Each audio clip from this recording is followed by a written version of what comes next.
We've all been so busy waiting for the dawn of the world that we didn't even notice that it has already begun, because every sunrise starts with just that little crack of light. As the Elbaf mural depicts a battle royale against a dark, shadowy figure holding a flame in his hand. And if that sounds somewhat familiar, then you're correct, it should, because this is exactly what happened in the Corridor Coliseum on Dressrosa. One Piece, right? It's a story. It's gone on for 30 years, and as a result, it is a surprisingly repetitious story. Very few new things happen. It's more like the same things happen again and bigger. And as the series goes on, most arcs or grander pieces of story end up being much larger versions of what we've already seen. And on Dressrosa, we saw representatives from many races and civilizations from all over the world coming together to fight a godlike figure who held the power of a flame, all rallying behind Luffy whilst freeing slaves who were praying to see the sunlight, slaves who were forced into an unbreakable contract with their memories erased, causing Dressrosa to have its own void decade. And also, we uncovered a hidden underworld beneath the island, and specifically beneath the Colosseum itself. The Corridor Coliseum was ground zero for the dawn of the world. This is where we saw the first crack, and now that sunlight mate, it is rapidly spreading. And using the template of Dressrosa, we can practically predict the end of One Piece, because the Corridor Coliseum in Dressrosa is a word that I really like using, and that word is microcosm. And you know what? Usually adding the prefix micro onto something makes it sound less impressive, like micropenis. However, in this case, it makes it sound much more grand, as Oda has chosen the Colosseum as a model of the world at large, where representatives from all over the planet have gathered for a mostly single purpose. We have a giant, a fishman, a long arm, a long leg, representatives from kingdoms all over the world, and even two kings themselves. And Doflamingo's idea was to gather all of these people and to have them punch one another, with the ultimate goal of bringing each and every one to them under his direct rule via magical slave powers. However, eventually, just as will occur in the world at large, most of the representatives align themselves with Luffy, and they march on Doflamingo together as an army, very akin to the alliance that we see standing against the silhouetted devil in the Elbaf mural. And this is exactly what will happen when the world unites against Emu. Dressrosa, and specifically the Colosseum itself, reflects the big twist of the One Piece planet, which is the revelation that the vast majority of it has been submerged and is unknown to modern society. Meanwhile, on Dressrosa, it is said that beneath this country, unbeknownst to all, is an enormous subterranean world, one that lays in the darkness with its inhabitants, the Dressrosa toy slaves, yearning to see the sunlight, yearning to see the dawn of this world. On more than one occasion, the desire to see the sun again is specifically mentioned. And guess who ends up bringing that dawn to all of the toys? Yes, God Usopp is certainly a large factor in all of that, but if we were to take things literally, it was actually Sabo, the consumer of the flame fruit that brought light into the subterranean world again by destroying the Colosseum arena, which I must say is extremely sun god coded. Man with sun powers brings light to the dark and forgotten world below. Very good work, Sabo. And a man who is now being worshipped as a god in his own right. But the flame fruit itself is also very key to this. So far, I could perhaps accept that all of this is coincidence, but it's the fact that they're all fighting for the flame fruit that makes this comparison undeniable. Throughout the Harley text, there is an ongoing plot thread of fighting for, against, and with the sun. For example, in the first world, it states, "Within the earth there was fire. Mankind succumbed to greed and touched the forbidden sun." And just to linger on this alleged forbidden sun for a second, Ace's devil fruit earlier on is described by Gyatso as the forbidden fruit, essentially making it the forbidden sun we have at home, but us greedy humans still want to touch. And it's quite an unusual description. Devil fruits are spoken about with all sorts of hyperbolic bad language, but forbidden is a word that surprisingly rarely comes up. Furthermore, Ace's devil fruit even functioned as a miniature mother flame. As far as we know, the flame generation was essentially infinite, and Ace even used it to power some rudimentary engineering when he constructed the striker. Then throughout the second world, the sun is fought over, and in the depiction of what we suspect to be either the end of the second world or a glimpse into the future that we have yet to reach in the third world, the shadowy demon is grasping the sun, looking very similar to Doflamingo himself holding the flame fruit as factions from around the planet arrive to his Colosseum to fight for it. So if we were to move forward in time about 1,000 years and examine how this single day on Dressrosa was is remembered. Let's say this legend is passed down and inspires a child to do a drawing. It would be bizarrely perfect for it to be drawn in the exact same way as the left-hand side of the Elbaf mural. Just replace the devil with Doflamingo, Nika with Luffy, and everyone else with everyone else. And I've highlighted this before, but there are very purposeful similarities that Oda has depicted between Emu and Doflamingo. Doflamingo's world noble heritage being paramount, however, his devil fruit ability allows Doflamingo to take control of people's bodies and command their actions, just as Emu's Domi Reversi allows, with both of these powers being temporary. However, Doflamingo also had access to an ability that mirrors the Mark of the Abyss, and that was through Sugar. Her Hobby Fruit powers formed a contract between Sugar's targets and Sugar herself. She can transform targets into toys and then dictate the terms of a contract, which must be adhered to by the toys, just as Emu can dictate the terms of his contracts. And just as with the Depths and Abyssal Covenants, becoming a toy also grants the target a form of immortality, a perpetual youth, which is also possessed by Sugar herself. In fact, Sugar's ability may even be more effective than the Mark of the Abyss, because we have yet to see a case of one of Sugar's commands being broken. The only exception to this is when Sugar does not establish a contract, like when she forgot with Toy Soldier Kyros, who maintained his free will even in toy form. So Doflamingo, very bad man, he had a plan to gather representatives from all around the world and put them under a contract that takes away their free will. And I'm not going to say that's exactly what happened with Emu's Mark of the Abyss, but it does sound quite close. Emu was able to assemble 19 other kingdoms and mark many of their royalty with his contract, thus putting them under his control and becoming the big ruler of the world guy. And it's also been noted for quite some time now that Emu speaks in a very childish way in Japanese. We don't really pick this up in English because Emu, he uses a lot of old and very florid Shakespearean language, which is difficult to reconcile with his childlike nature. But Emu, he is a child out of time, which is why he sounds like an ancient grandpa to us. But there are two characters in the One Piece world who also possess Emu's childlike way of speaking, one of which is Miss Golden Week of Baroque Works, whose Colors Traps ability functions as a budget Mark of the Abyss, but also the aforementioned Sugar. She's actually 22 years old, however her aging was frozen when she consumed her devil fruit as a child. And as a result of that, Sugar has never really had to grow up, which is why she still acts like a child. So we have two perpetually youthful children forcing contracts to create a solid power base. And with that in mind, it's almost as if Doflamingo deliberately engineered his crew, his kingdom, and his Colosseum plan based solely on plagiarizing what Emu did, right down to the idea of creating a void century. Because the most nefarious aspect of Sugar's ability is that once a target is turned into a toy, anyone who knew that target immediately loses all of their memories of them. So Dressrosa even has its own void century happening. It is more of a void decade because that's when Doflamingo took over the country. But in the words of the great Nefertari Cobra of Alabasta, a country is its people. And if the memories of the people are being erased, then the history of Dressrosa itself is being erased. When someone becomes a toy, their memories vanish. When someone becomes a toy, they become Lelucia Kingdom. They never existed. And furthermore, it was said that Dressrosa is a kingdom divided into the forgotten and the forgetters. But just like the real fictional world, not all evidence was able to be erased. The statue of Kyros is evidence of this. This is like stumbling across a poneglyph in the greater One Piece world. It is evidence of a legendary history that nobody remembers for some reason. A hero of a time long forgotten, and coincidentally, or I suppose fatesomely, Luffy ends up dressing just like the statue of Kyros. Luffy, or I guess Lucy, appears on Dressrosa looking exactly like their forgotten hero, in the same way that he appears in the world now looking like Joy Boy and the sun god Nika. Emmet even mistook Luffy for Joy Boy, and Emmet knew Joy Boy pretty well. And Luffy's Gear 5th form does resemble the Elbaf deity of Nika, so I guess we can add Kyros to the list of legends that Luffy has unintentionally imitated and or become. Plus, the key to victory on Dressrosa was stated to be to restore the lost memories of the country, which is also what we're working towards for the very end game of One Piece, to discover the truth of the Void Century and to unvoid it, to remember the way that this planet used to be. And this is going to sound like a bit of a stretch at first, but Doflamingo even had his own 5 elders serving under him in the Colosseum: Senor Pink, Dellinger, Lao, G, Muck Weiss, and Diamante. Gyat announced them as guardians charged with defending the prize, the flame fruit. Not that anyone except for Diamante actually ended up serving this role, and even he did a pretty terrible job at it. But as I've noted on this channel before, Oda has also used a very similar shot of Doflamingo's top officers bowing to him, which is drawn in the exact same way as later on the 5 elders would bow before Emu, with Doflamingo's instance occurring in chapter 782 titled Champions of Evil,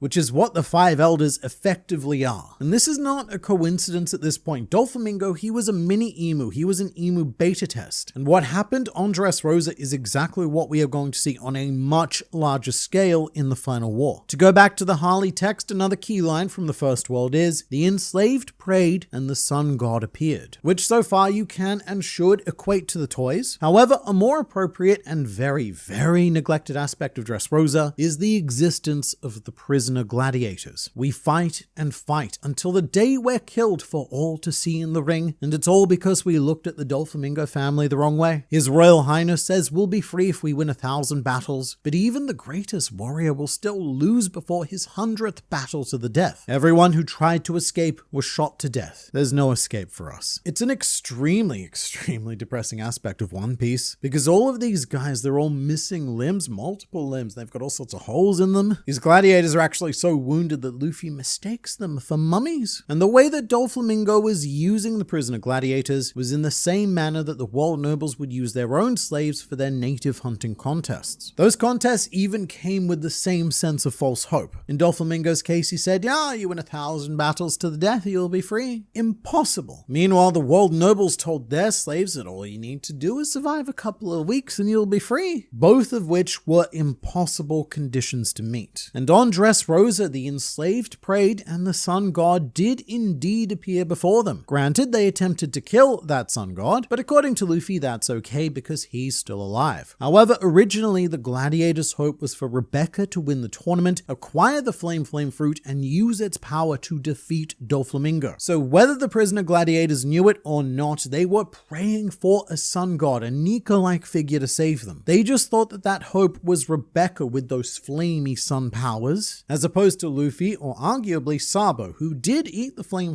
fruit and did liberate the Colosseum. The prisoner gladiators also tell Luffy, what you saw was the world of light of the winners. Doflamingo separates everyone into the obedient winners and the rebellious losers, just like the world government itself. So we have a direct comparison there, but elsewhere Quiros also has something interesting to add to this idea. About Doflamingo, he says, he attempts to bury that rebellious will in the shadows, but that simply means there is a rage and rebellion brewing within the darkness of this land, and it is the number of tragedies that holds the key to our operation. Quiros essentially saying that Doflamingo is going to be overwhelmed by the sheer amount of tragedy that he has caused. Not internally overwhelmed, like emotionally. Doflamingo's not going to go, oh, I feel so bad about all the things that I've done. It's more so that he's pissed off so many people and made so many enemies that that force is going to overwhelm him. And that is the exact same idea for the world as a whole via the Will of D. The story of the Will of D is one of compounding tragedy. We have yet to see a Will of D member who met a natural conclusion to the end of their lives. However, each of these tragedies then laid a piece of the foundation for the future, with the Will of D becoming more and more powerful until we reached Roger's tragedy, which allowed the commencement of the Great Age of Piracy, which is what will allow Luffy to finally fulfill the Will of D. And it is the sheer number of tragedies that have occurred in the last 800 to 900 years that is going to hold the key to the dawn of the world. And speaking of the Will of D, Dressrosa also has its own small-scale equivalent, with Doflamingo having manipulated the entire country into hating the Riku dynasty. Doflamingo positioned himself as a savior of the country, just as Emu did through the world government on a global scale, and Doflamingo ensured that the Riku bloodline would be reviled and feared as a bearer of curses, bad fortune, and all sorts of, other negative adjectives and such. Everyone despised Rebecca simply because of her lineage, not because she did anything wrong. She was just unfortunate enough to bear the will of Riku, and had Rebecca not lived in the same era as Luffy, she almost certainly would have suffered a tragic Will of Riku ending, just as the D-wielders do. Doflamingo, the heavenly demon, fabricated a series of demons to hate to mask himself, the true demon. And one other very integral factor that I feel the need to mention is Gyat. Not many people remember Gyat, and that's a shame. He was the Corridor Coliseum commentator, and within this microcosm, he played the role of Big News Morgans. It was Gyat's commentary that colored every contestant. His words alone could change the public opinion on any given fighter. And he's nowhere near as manipulative as Morgans is, but Gyat had the same power nonetheless. His commentary was being broadcast on screens all around the entire country, and it is also his commentary right at the end of the arc that rallies every remaining fighter who did not originally join Luffy. The dude even gets a whole chapter named after him in 786, and in chapter 789, Gyat hypes up Luffy, stating his achievements in the Colosseum and gives a dramatic countdown to his return. Plus, Gyat is also the one who announces Doflamingo's defeat, and he does so with a very, very important speech. Look into the sky, Dressrosa. What you see vanishing is not just the birdcage, it's the end of Doflamingo's rule. And the scene you're witnessing beyond the cage is not just a diced up town, but a place devoid of manipulation, a land of freedom. Gyat is announcing the Dressrosa equivalent of the dawn of the world, and Big News Morgans will likely have the honor of doing the same on a global scale. I mean, I say honor, he will take that honor for himself because he's smart enough to read the way that things are going, as well as accurately judge the yearning for freedom held by the world at large. And so to move their hearts as effectively as possible, Morgans will likely be our Gyat. We walk into the One Piece world with Morgans against us, like Lucy walking into the Colosseum with Gyat. But over time, Luffy has impressed Morgans more and more, and eventually Morgans is the kind of guy who will have the power to rally every nation, faction, or individual not currently aligned with Luffy and compel them to act in the final war. And the Marines even have a symbolic role here as well. There was a huge Marine presence on Dressrosa, and Admiral Fujitora made the decision to bet on Luffy, which is exactly what the Marines as a whole will likely choose to do in the final war, or at the very least a considerably large faction of them. But Dressrosa isn't just a case of here's a step-by-step diagram of what's gonna happen. The dawn of the world is already happening, present tense. The formation of the Straw Hat Grand Fleet represents that small-scale union of the world. You've even got crazy dynamics happening like the healing of the relationship between the Long Arm and Long Leg tribes, with Ideo and Blue Gilly deciding to form a crew together, and the tales from the entire Grand Fleet now has the entire planet contracting Luffy like a relentless STI. So the dawn of the world, it has well and truly begun. It is spreading, although we are still in the very early stages, but Dressrosa and specifically the Corridor Coliseum is the moment that changed everything. And this will certainly not be remembered by history, but in the end, it is all thanks to the arrogant ambition of a singular flamboyant flamingo.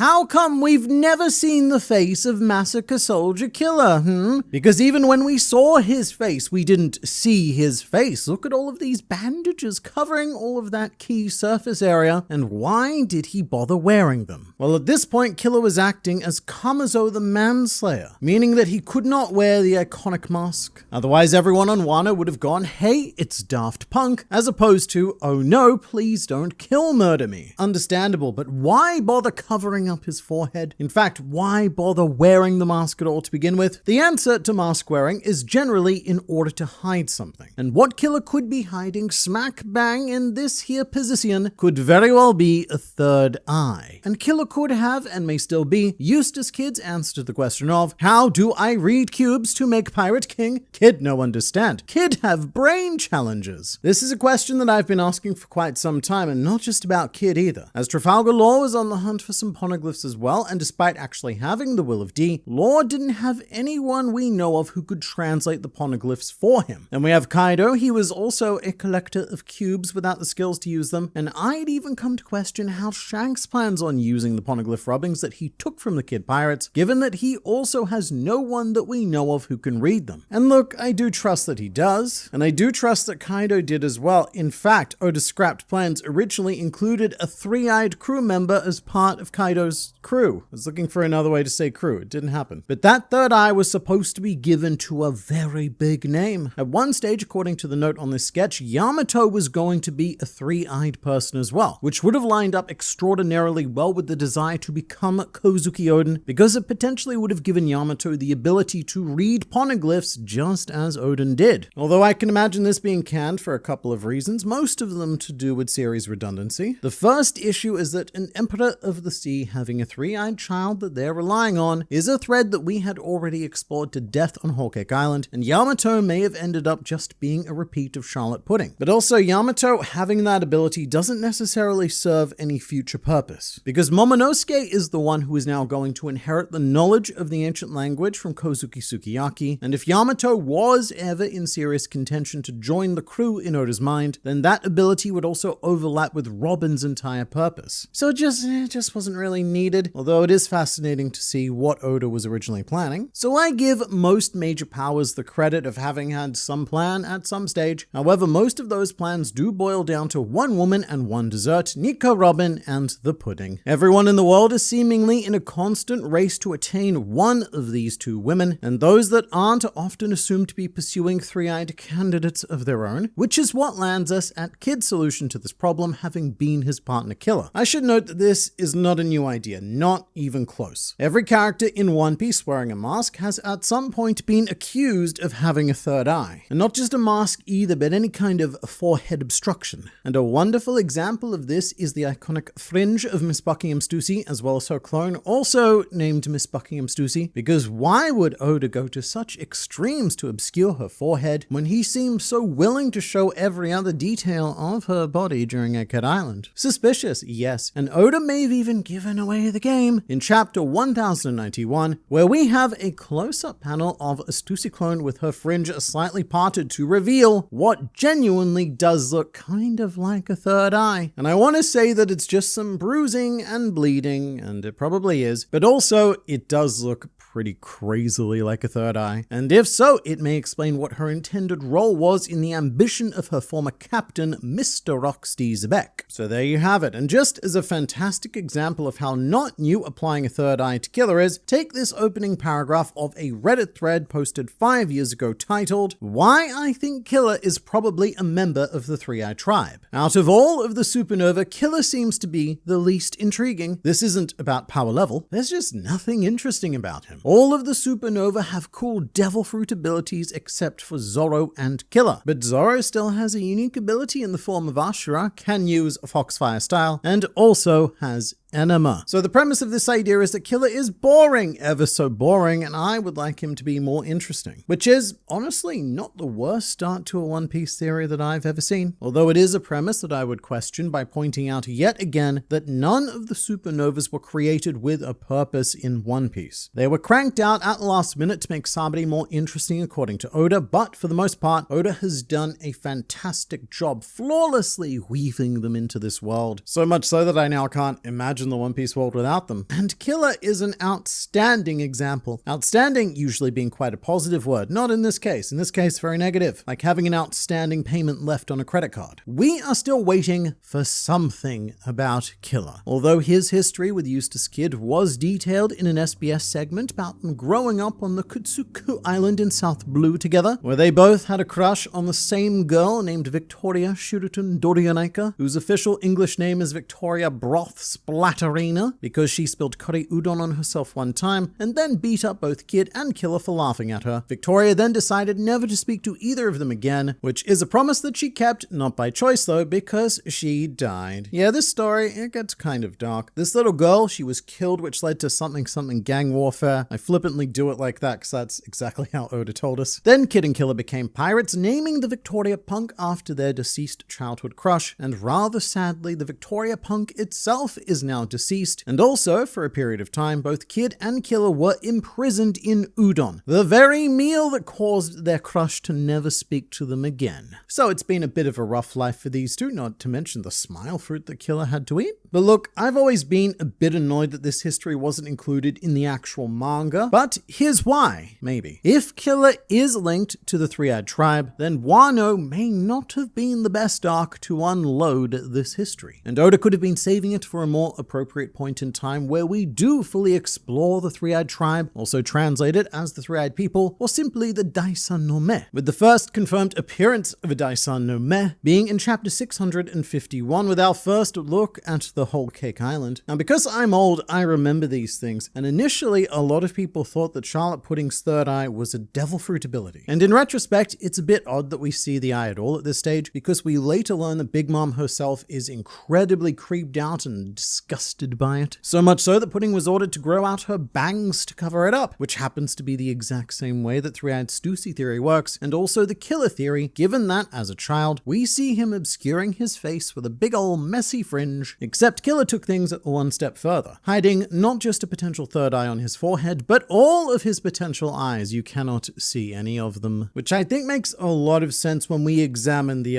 rather brutal history of Charlotte Pudding. She was quite harshly bullied as a child for having that third eye, and just remember that Pudding grew up as the daughter of an Emperor of the Sea, the Queen of Totterland, the woman who would steal your soul if you got in the way of her and a snack. So if people were willing to treat Charlotte Pudding like this, then a three-eyed Killer, mate, he would have had no chance. And this may also explain where Killer's rather violent nature came from, as Pudding's solution to this bullying was to grab a knife and assumedly stab a bunch of kids, which is the one thing that Killer did not stab. No kid. But you know what? It very easily could have been Pudding who earned the epithet of Massacre Soldier. Oh, and just to put this out there, Massacre Soldier Killer probably isn't his real name. And it could be more of a King situation, taking on a fancy pseudonym, and indeed a mask to hide the fact that he is from a very special race. Although in King's case, I will say he doesn't hide it very well because he still displays the iconic flaming wings of the Lunarians, but the point still stands somewhat. Now, the actual Three-Eyed Tribe itself isn't mentioned until all the way in chapter 853, where Big Mom goes on a bit of a maniacal rant, referring to Pudding as her secret weapon that will one day grant her access to the voice of all things. Charlotte Lynn then claimed that having the voice of all things would allow Pudding to read the poneglyphs. And from this monologue, we can assume that Big Mom never really knew about Kozuki Oden, or at the very least she was unaware that Oden was the one who read all of the poneglyphs for Roger back in the day. Here, Big Mom seems to be working with the assumption that Roger was able to read them using the voice of all things, which Roger did have. And that's also what we as fans assumed for quite some time as well. And don't get me wrong, the voice of all of the things was useful. It was this ability that allowed Roger to find the poneglyphs in the first place. He was able to hear these very strong voices emanating from them, and with each stone he was able to pick up on the general vibes of what was written. However, he still needed Oden to ascertain any useful information. So that's very important to put out there. Nowhere, and I mean nowhere, has it actually been confirmed that awakening the third eye and gaining access to the voice of all things will allow someone to read the ancient language. In fact, all of the evidence we have right now says not that.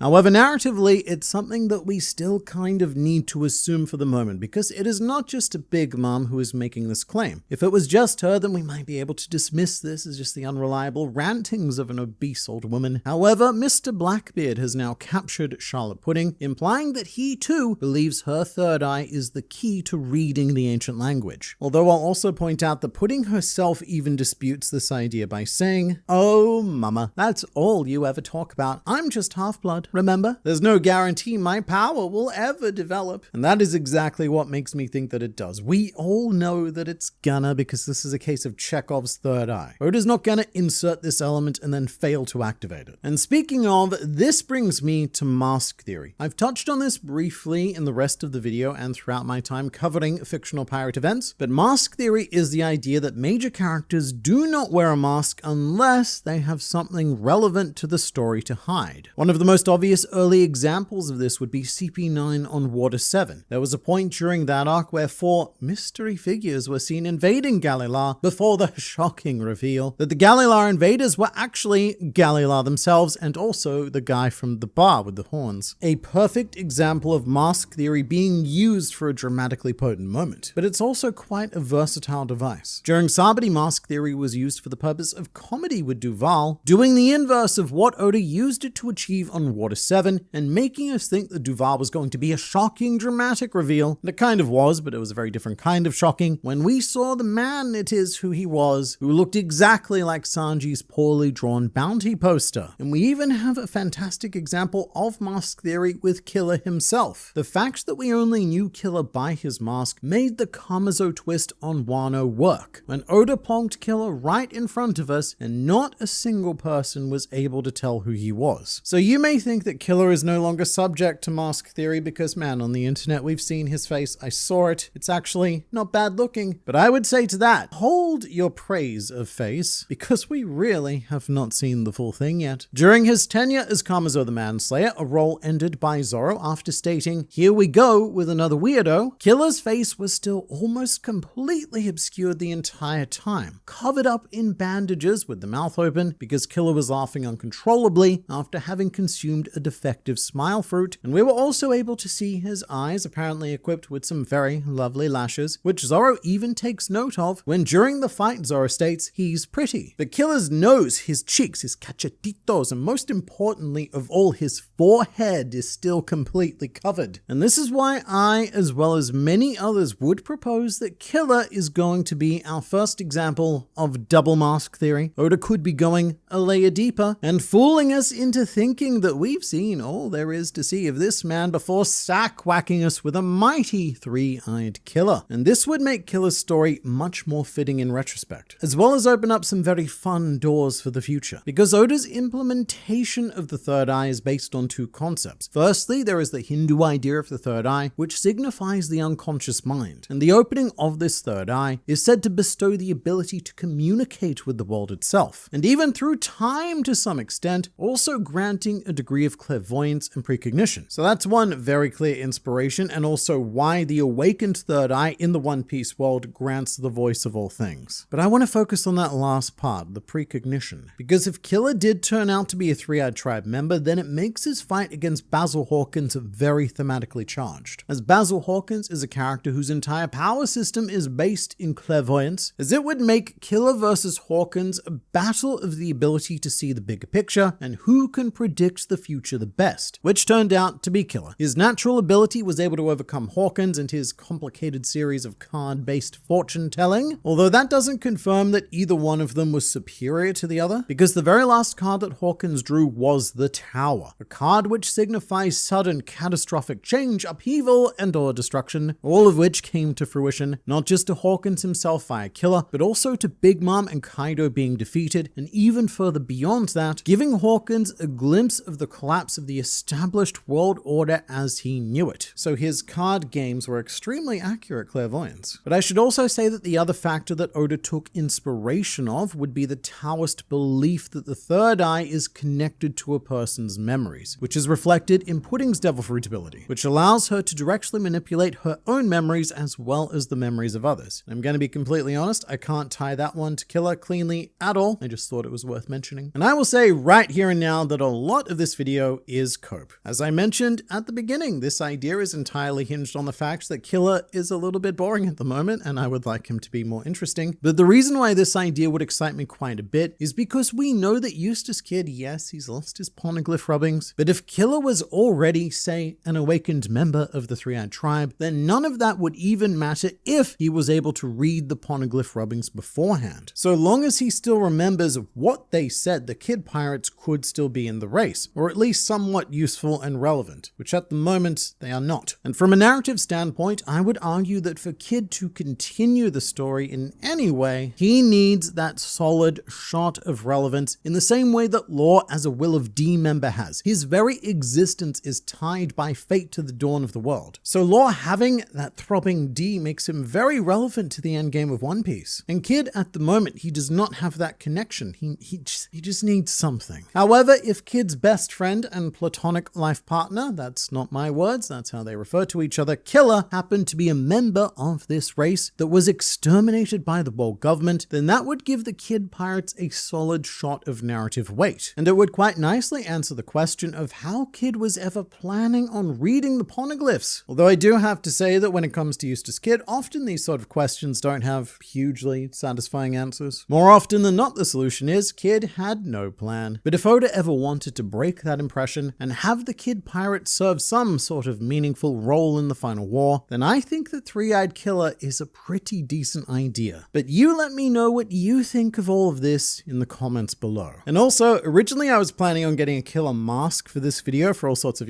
fun thematic reasons. Thought it would be cool, mask theory, oh, what's behind the mask? But that fell through for a lot of reasons. So I got the closest possible alternative, which is this. So, there we go. Hey everyone, look at me. It's Massacre Soldier Killer.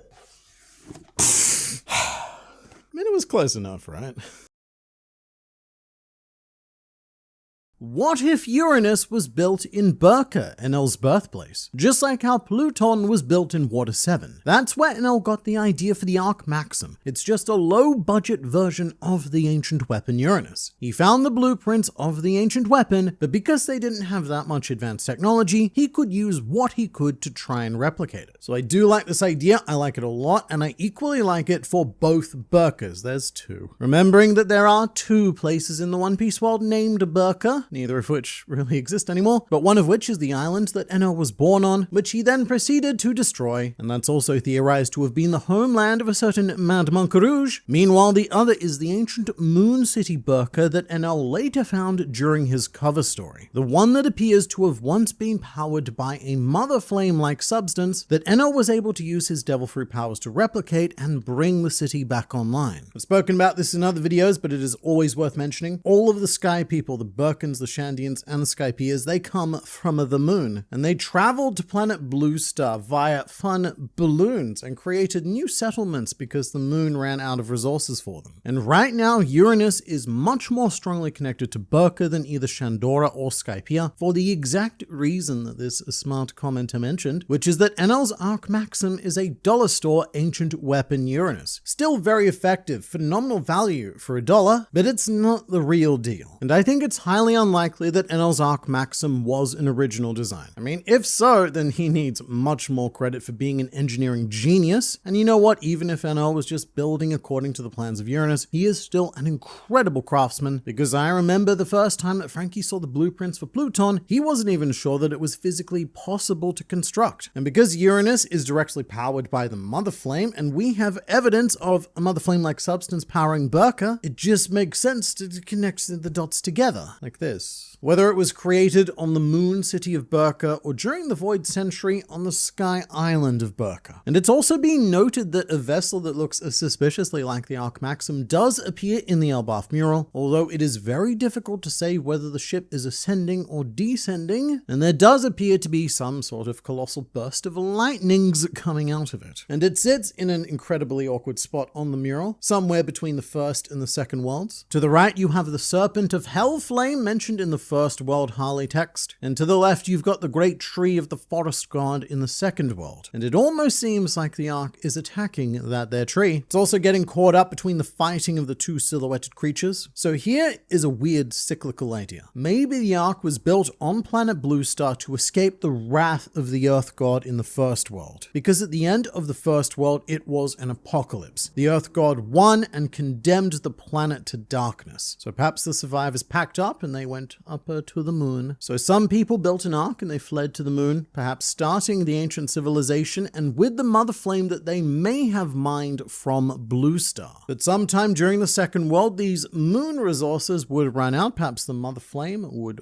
do the thing that fire does. And so their descendants are now forced to return to the planet Blue Star, which thanks to the forest god is now packed with sunlight and life, which I think would be very, very fun, because then the One Piece world would have this cycle of going up to the moon, then back down from the moon, then back up to the moon with Enel's most recent trip, with each journey's occupants believing that they were traveling to a better place, their own personal paradise. But at the moment, the only thing that would stop me going all in on that idea is the existence of the Lunarians. They are also extremely strongly associated with the sky, and so they also may have a claim to this ancient weapon. But if the Birka connection does pan out, then it is an early example of the very real dangers of the ancient weapons. When Iceberg trusted Frankie with the plans for Pluton, Frankie even said, "Hey, I might try to make this thing, you sure you can trust me?" And in Frankie's case, that worked out because he's a good dude. But what if a bad dude was to be in those speedos? Well, Enel could be the result of what would have have happened in the case that that bad dude was untrustworthy and went all out building an ancient weapon, even if it was a lesser version of the original. But also the mini Uranus, and we could probably give that a better name, the Uranaut, it does still exist. And so long as it has Lord God Enel to power it, it can well and truly destroy entire islands. So there is a potential future in One Piece where you have two versions of Uranus being used by opposing sides, along with the potential of two Plutons, because the original does exist under Wano, and the plans to build a new one exist within the cyborgian mind of Frankie. However, Uranus was not the only ship that Skypiea introduced with a long-lasting impact on the story. I feel like in some way, shape, or form, the Saint Briss, the ship that fell from Skypiea, will come back into the story. So, fun fact here, the Saint Briss may have already come back into relevance with the Elbaf arc, because this ship may have a connection to Saint Summers. But firstly, for anyone who isn't nipula deep in fictional pirate lore, the Saint Briss is the ship that fell from the sky and almost crushed the Going Merry in chapter 218. And it fell very unusually, may I say, with a quote from a fictional physicist named Willie Gallen, who allegedly said, "Anything man can imagine is a possibility in reality." And I'm glad that quote was attributed to someone, because if it wasn't, I would now be assuming that these were the words of Dr. Vegapunk, because he said the exact same thing. Vegapunk applied this statement to devil fruits, positing that anything a human can imagine can be manifested into reality and present an alternate path forward for humanity. Here's the thing about this Willie Gallen guy though. We don't have any reference point for his existence except for this quote. And because this quote was accompanying the Saint Briss, people tend to assume that he existed around the same time that it did, which was 200 years ago. And I think that that is a bad assumption to make, because the story of One Piece is being told by the narrator in the past tense. So if anything, this Willie Gallen guy could be a scientist from the future, and he could even be quoting Dr. Vegapunk for all we know. And if you're an anime-only watcher who is completely confused by all of this that I just said, and you swear that you've never heard of this before, that's because you're probably correct. Willie Gallen is not mentioned in the anime at all. This quote is completely cut, and I'm not entirely sure why. Maybe it seemed a bit superfluous, like it took away some of the dramatic oomph of the ship falling. But this is one of those things that I think will come back to hit us, like how the author Louis Arnaud has come back to us during Elbaf. But getting back to the actual Saint Briss though, this ship is an absolute lore treasure. Robin recognizes it easily, and she even has a book on hand with a photo of it before its crew met with their unfortunate fates. This was an exploration ship that set sail from South Blue 208 years ago from the Briss Kingdom. So the ship was named after the kingdom, which would be like if I were to set sail on the Saint Australia. Very uncreative naming. It does have a rather creative symbol though. One that was very quickly picked up on when Saint Summers was introduced on Elbaf in his underwears. And if you can remove your eyes from his crotch for a second, you will see that he has this exact same symbol tattooed on his elbow. A tattoo which was once assumed to be the mark of the Abyss, but now it probably isn't, because we've seen other marks and they don't look like that. And Summers is from the Shepherd family, as is the elder star Saint Shepherd Jupiter. And we could have potentially discovered the kingdom that the Shepherds used to rule over before they were invited to live in Marijois, because every world noble family will have a kingdom remaining somewhere on the Blue Sea. The Don Quixote family chose to leave Dressrosa, giving rise to the Riku dynasty, and the Nefertaris decided to remain in Alabasta, which leaves 18 kingdoms out there somewhere that were previously governed by what have now become world nobles. And Briss could be one of them. The ship itself,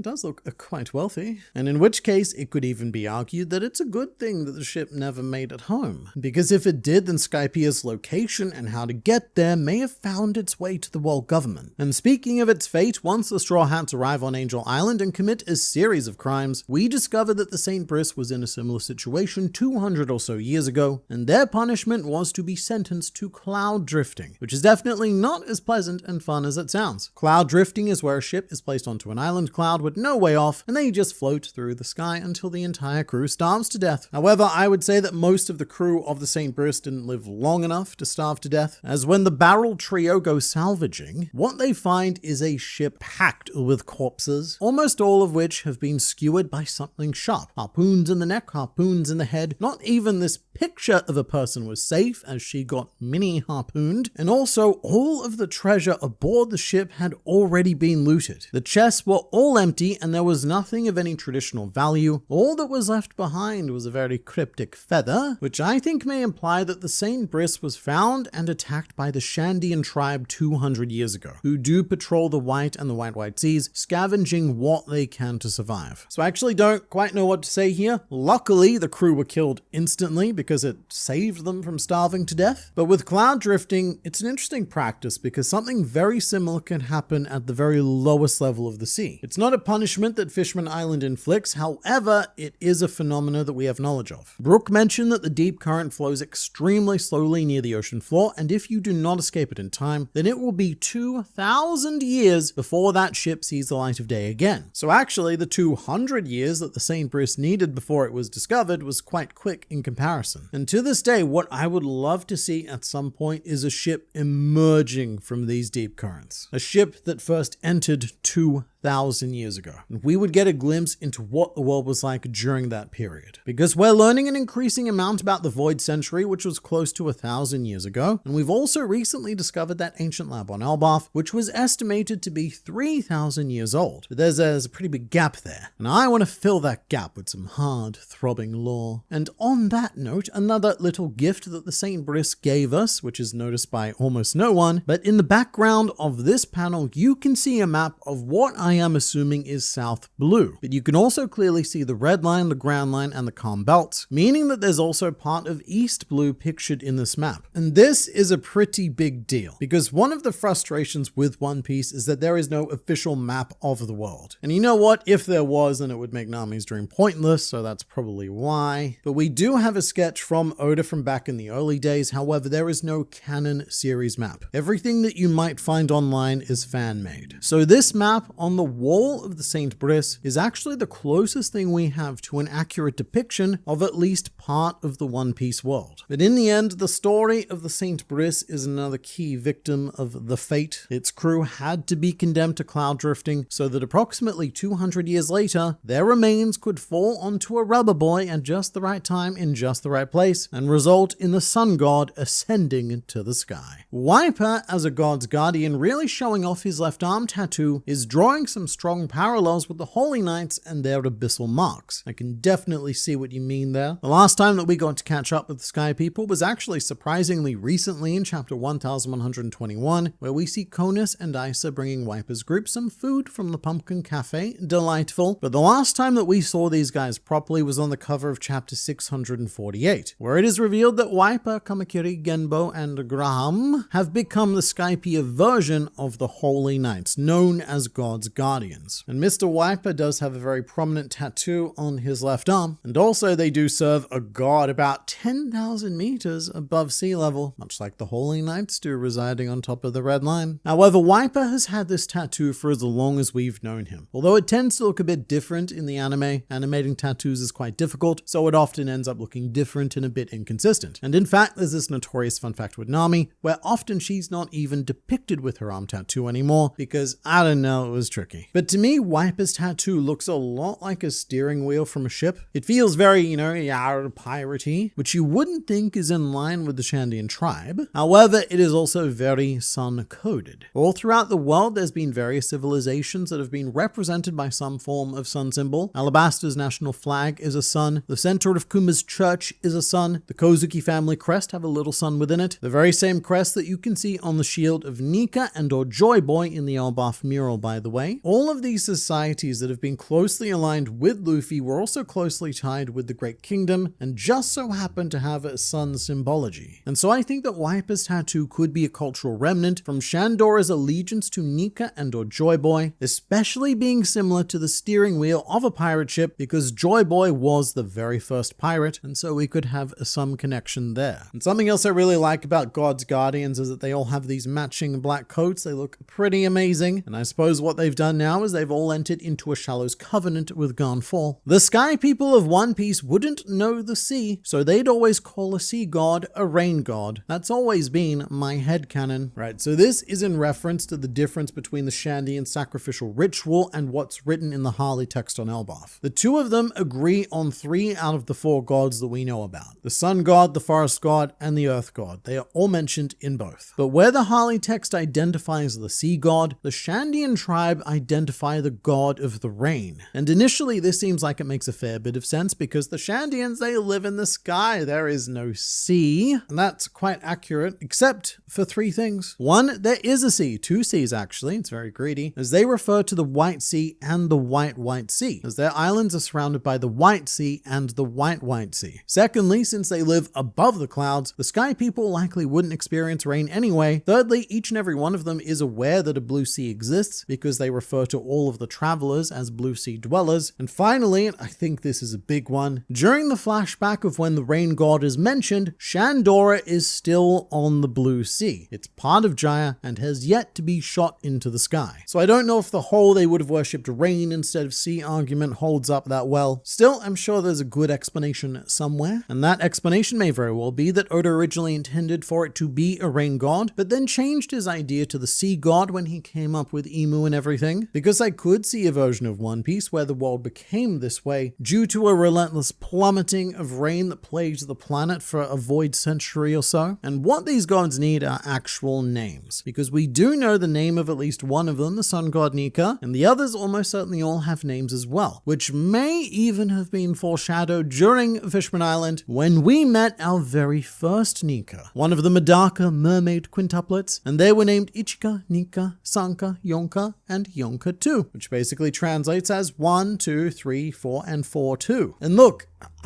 I'm half serious about this idea because let's say the mantra, jokes in One Piece are real. They have a habit of coming to life. And so the names of the earth, forest, and sea gods could be Ichika, Sanka, and Yonka. I know, it sounds stupid coming from a man on the internet, but I would not put it past Eiichiro Oda to do something that ridiculous, to take this gag about tiny merlings and to turn it into a core part of the history of the One Piece world, and most of all, to find a good reason for Oda to have drawn these very, very strange characters to begin with.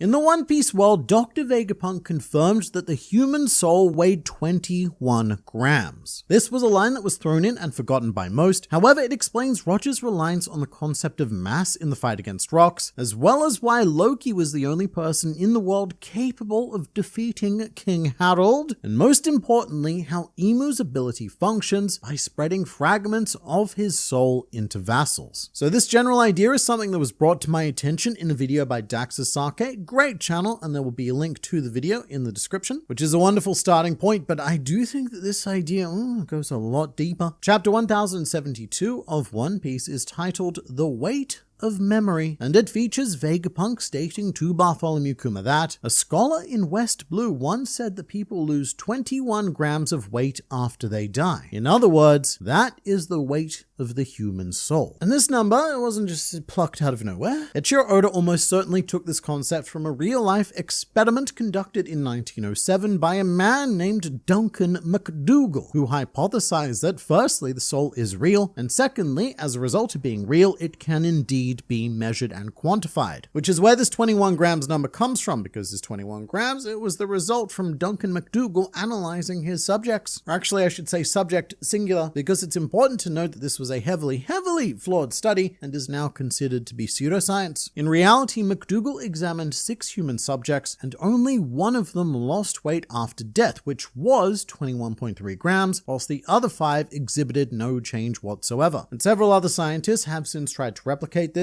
and in some experiments, subjects even gain weight. So TLDR, there is no consistency whatsoever in reality, but the 21 gram soul concept is very popular in fiction, all thanks to a New York Times article titled, "Soul Has Weight, Physician Thinks." But look, this is not a channel about real science. No. This is a channel about fictional science. And within the One Piece world, I do trust the judgment of Dr. Vegapunk, so if he believes that there is credibility to the human soul weighing 21 grams, so much so that he used this as the basis of not only his memory experiment with Bartholomew Kuma, but also to eventually separate himself into the Vegapunk satellites, then I don't know, there could be something to this. And of course, Vegapunk did use this to claim with certainty that the human soul exists and that it can be observed. But from there, Vegapunk also further broke down the components of a soul with words that we'll all recognize, words like heart, mind, and memories, very basic words used to define unbelievably complicated and intangible concepts, but within Vegapunk's hypothesis, all of which are accounted for within the weight of the human soul. So what's very, very interesting is that Vegapunk, after he'd finished crying, may have been able to measure how much weight Kuma lost after his memories were erased. And if Kuma lost less than 21 grams of weight, then Vegapunk may now know the exact weight of memories, as well as how much of the human soul that memories comprise. And this could be why Vegapunk still had belief in Kuma, because if Kuma did not weigh exactly 21 grams less after his memories were taken, then that would be fictional scientific proof that the soul of Kuma still existed within his shell body. And that may also be why Lilith is so confident in being able to restore Kuma currently on Elbaf. We never got an answer to this question on Egghead Island. The 21 grams concept, it was brought up, it was vaguely related to Kuma, and we have yet to learn why Oda bothered with such specificity. But as Daxasake points out, I do think there is a potential explanation within Emu. As we all know, the world government is a result of an alliance between 20 kingdoms, each of whom banded together to defeat that nasty, terrible ancient kingdom. So that's 20 monarchs that came together to form an organization that pledged themselves essentially to Emu, whether they knew it or not. Granted, it may have been more complicated than that, because Emu himself is suspected to have been one of those kings. The name Saint Emu Nerona, it has been dropped. And we also don't know if Nefertari Lily was ever fully on board with what was happening. It seems very unlikely. So what we'll say is that 18 to 20 monarchs came together to pledge their allegiance to Emu. And the empty throne is proof of this allegiance to the concept of Emu, because sitting right at the top level are the weapons of the original 20 monarchs who made the original pledge and or contract. And so the idea here is that Emu, with a soul weighing 21 grams, may have distributed 1 gram of his soul to each of the 20 monarchs through his series of covenants, which are Shallows, Depths, and Abyssal. In fact, all of them may have originally been brought under the Shallows covenant, which, just as a reminder, does allow Emu to take control of the person in question, but only within a certain proximity. But from then on, with certain more loyal monarchs being upgraded to Depths and Abyssal covenants. And if this were the case, then this would be why Emu is referred to as, quote, the world, because part of his soul would be living within each of the 20 monarchs who governed the world. And so the very concept of the empty throne becomes quite clever wordplay in Japanese, because the Mu part of Emu's name can also be read with the kanji for nothingness or void. And Mu also happens to be the unique pronoun that Emu has chosen to refer to himself. So the empty throne is essentially Mu's throne, the void throne, the throne of nothingness, the throne of Mu. But as fun of an idea as this is, it may seem contradicted by a very strict number we've been given, which is that only 13 individuals are capable of receiving the Depths and Abyssal covenants combined, with one of the most notable aspects of the number 13 being that it is not the number 20. It never has been, probably never will be. And the understanding of how this works out would be 5 Elder Stars with the Abyssal Covenant, in addition to 8 Holy Knights with the Depths Covenant. Although I would argue that it would not necessarily need to be a clean number, as surely stronger covenants would require more of Emu's soul to initiate. For example, the most powerful covenant, the Abyssal, may require 2 grams of soul instead of 1. And so, through some kind of soul maths, we've landed at a maximum number of 13 Depths and above. Although I would say that's verging on a little bit too complicated for One Piece. Oda likes to keep things very clean and simple. So another explanation could be that we did originally have a maximum of 21 for each monarch, with 1 gram left over for Emu himself to inhabit. However, over the course of centuries, certain fragments have been been destroyed, just as Loki may have destroyed the part of Emu that was implanted into King Harold. And possibly, due to Harold's death, we may even have a new maximum. It was a maximum of 13 before Harold joined, but after losing Harold, who knows, we could be down to a maximum of 12. Which is why Emu didn't want to send more Holy Knights to Elbaf. He cut his losses with Harold, and he didn't want to give up more soul fragments. Although this is different in a case like Saint Saturn, where it appears that Emu's soul was reclaimed, which opened up a spot after Garling was promoted, and that could be why this exact moment in time was chosen by the world government to attempt to recruit Loki. But look, what happens when a Holy Knight receives part of Emu's soul? Because if we're sticking with the weight theory, then their soul, it would no longer weigh only 21 grams. It would be heavier because Emu will have added, say, a gram to that. And that could be part of the logic as to how the Holy Knights have transcended humanity, because they have acquired more than 21 grams of soul mass. And depending on how much more, this could lead to the perpetual youth that we see in the case of the Five Elders and even Gunko. But this could also explain one of the more confusing pieces of dialogue that we've seen in recent One Piece, which occurred during the God Valley flashback. Once Rox was subject to Domi Reversi, he appeared to receive quite a steep power-up, and he was able to conjure a level of Conqueror's Haki that neither Roger nor Garp could come anywhere near close to projecting on their own. Then Roger came up with the solution to this problem. He stated, "It all comes down to mass, doesn't it, Garp? First of all, the color of armament is a power that doesn't yield to devil fruit. And on top of that, I was wreathed in the color of the Supreme King. There's no way I couldn't have hurt him." And Roger then comes to the conclusion that in order to take Rox down, it requires smacking him with a critical mass of Conqueror's Haki, which at first and even now sounds kind of dumb. Oh, so the solution is just punch him harder. Why didn't I, Garp the Punchman, think about that?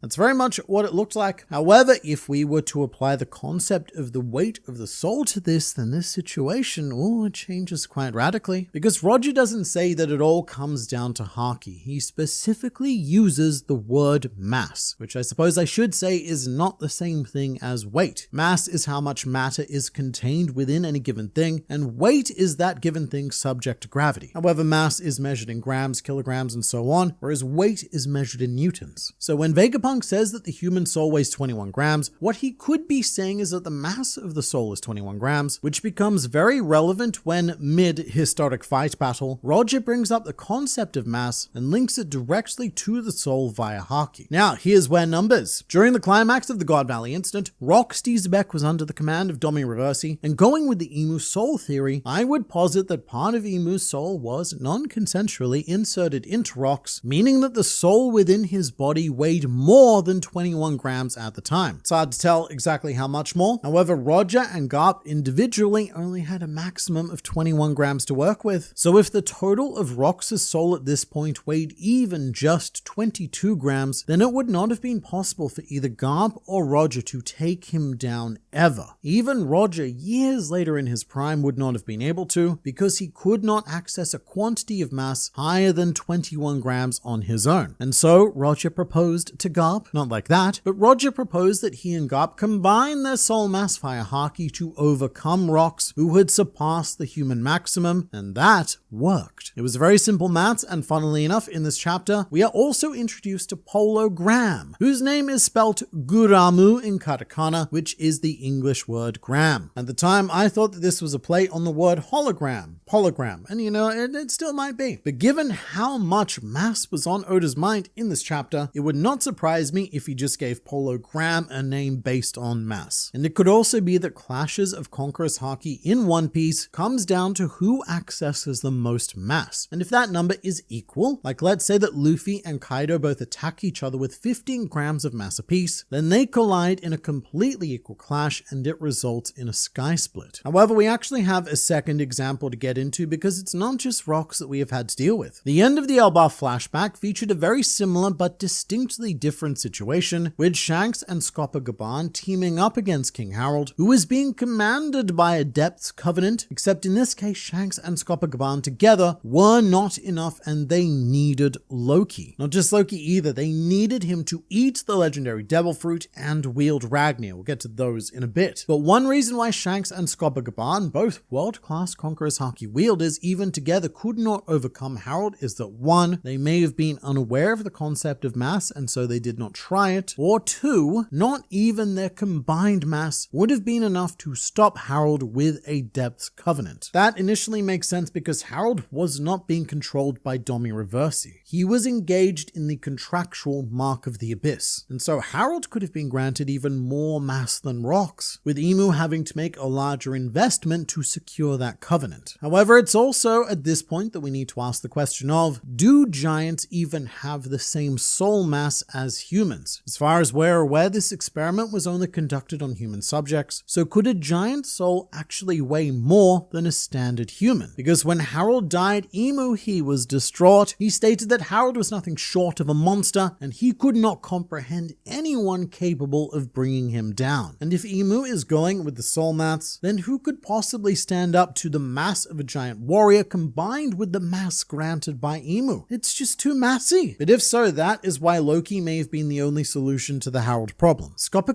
didn't even consider victory between he and Shanks to be an option. He stated that Loki was their only hope. Now, we do also know that his devil fruit has played into this, because we now know that the full potential of the Nidhogg fruit can only be accessed by an ancient giant, but still, with any other Holy Knight, it would have been fine for Shanks and Scopa to deal with. In fact, all through Shanks' childhood, Gaban had been fighting Holy Knights to protect Shanks. But something about Harold was very different. He was just too much for anyone except for Loki to overcome. But of course, Loki alone was not the solution. He also needed to consume the legendary devil fruit of Elbaf, a Zoan type, which is extremely relevant as Zoan fruits have been stated to have wills of their own, which means that each and every Zoan fruit could even contain a soul, because devil fruits in general do function quite similarly to how we've seen souls represented in One Piece. With Brook's ability, for example, when he passed away, his soul left his body and it had to reclaim its vessel. And devil fruits do the exact same thing, except after their users die, they seek out new vessels and head into the nearest compatible fruit host. It's also here that I should say that Brook may not necessarily have had to go back to his own body. He feasibly could have chosen another body and may still have the ability to do exactly that. However, after Loki consumed a Zoan fruit, an item that may very well have a soul of its own, his soul mass could have increased. And if even that was not enough to overcome Harold's mass, then remember that Loki also added Ragnia into the mix, another Zoan devil fruit with a soul, and potentially therefore mass of its own. And now just think about the world that could have been had Loki not been successful. You have King Harold infused with Emu's mass, as well as the mass of the legendary devil fruit, and perhaps even the mass of Ragnia, forming a being who is absolutely undefeatable and capable of ending this world all by himself. And that being would be entirely under Emu's control. A very good return on soul investment. Although one argument against giants having inherently massier souls might be Luffy, as it would place a maximum mass on a character who really shouldn't have any limitations at all. However, to that I would say Luffy can actually become a giant, so this isn't necessarily problematic for him. I know it's a problem for general scientific logic because of how do you create mass and where does it go once Luffy can... Don't think about it. Think about more fun things, like the fact that Luffy has been working towards becoming a giant for the vast majority of the series. In chapter 116, when Dory and Broggy clash for the first time, Luffy fell onto his back and simply stated, "Too much, too big," which is a very vague statement, but this is one of the only occasions in early One Piece where Luffy was overwhelmed by anything, especially something that he wasn't directly fighting. And the effect that this had on Luffy was actually quite similar to that of Conqueror's Haki, as if he was being overwhelmed by the sheer spirit of Dory and Broggy, the mass of two proud giant warriors stacked against Luffy's much smaller, more humanier mass. Perhaps anyway. And ever since that moment, Luffy has been using that as inspiration to reach that level. Gear 3rd had allowed him to conjure the limbs of giants, and finally Gear 5th has allowed him to freely become a giant whenever he sees fit, which is a lot. Luffy seems to see being a giant as his most free form, and if this theory is in any way correct, which it may not be, but it could, if it is, then it could be because it comes with a direct increase in soul mass, expanding Luffy's very being. And when it comes to Emu, this could also explain his current being, assuming that his soul is fragmented, because is Emu, he's a very tiny dude. It's hard to truly grasp his scale, but he is very small. And that would make sense if he keeps on having to invest parts of himself into other beings, gradually diminishing what he is. So as Luffy gains physical size, Emu could have actually lost physical size. And to bring Vegapunk's hypothesis back into this, that could also be why Emu appears as so inhuman. Vegapunk's idea was that the soul comprised the heart, mind, and memories of a living being. And so if Emu has had to fragment those aspects of himself, just as Vegapunk did with his satellites, then that could be why Emu is left in such a hollow, silhouetted state. This incomplete void. Because he's given the vast majority of whatever he is or whatever he was away. Meaning that Emu could be significantly more vulnerable than he's been portrayed as. But you let me know what you think of all of this in the comments below.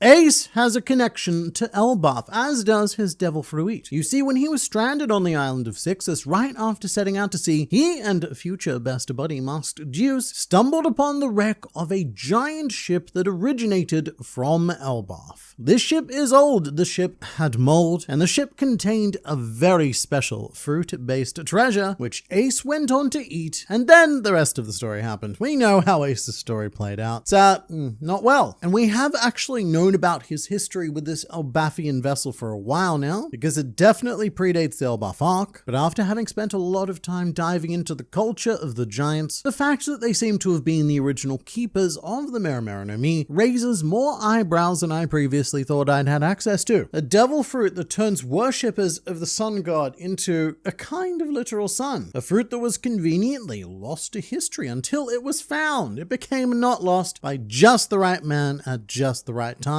So I've mentioned this on the channel several times, but Ace's whole backstory is actually covered in two different variants of One Piece media. One of those being the Ace novels, written by Sho Hinata and Tatsuya Hamazaki, both of which were supervised by one Eiichiro Oda, which is why these are the only light novels considered to be canon. Because to the best of my knowledge, none of the others have had Oda's direct involvement. But there's also the manga adaptation of the Ace novels, a 4-chapter story titled One Piece Episode A, which was illustrated by Boichi, who was otherwise probably best known for the artwork of Dr. Stone. And both of these Ace tales prominently feature the story of how Ace attained the Mera no Mi on the island of Sixus in East Blue after he was stranded there. Now, Sixus, it is a very strange location, one of the true enigmas of East Blue, because it has appeared 3 times across extended One Piece media, and each incarnation portrays the island quite differently. In the light novel, Sixus is described as the unbelievably beautiful island of Sixus. Someone once called it the island closest to heaven. Why did they say that? Because once you've set foot on it, you'll die before you escape. And the book continues to describe Sixus as a location that kind of kills you with kindness. The island itself is so beautiful that stranded pirates are forced to enjoy the final vacation of their lives. However, the manga adaptation of the novels went in a very different direction, presenting it as more of a flat-out hellscape. Like, look, there's some trees here and there, those are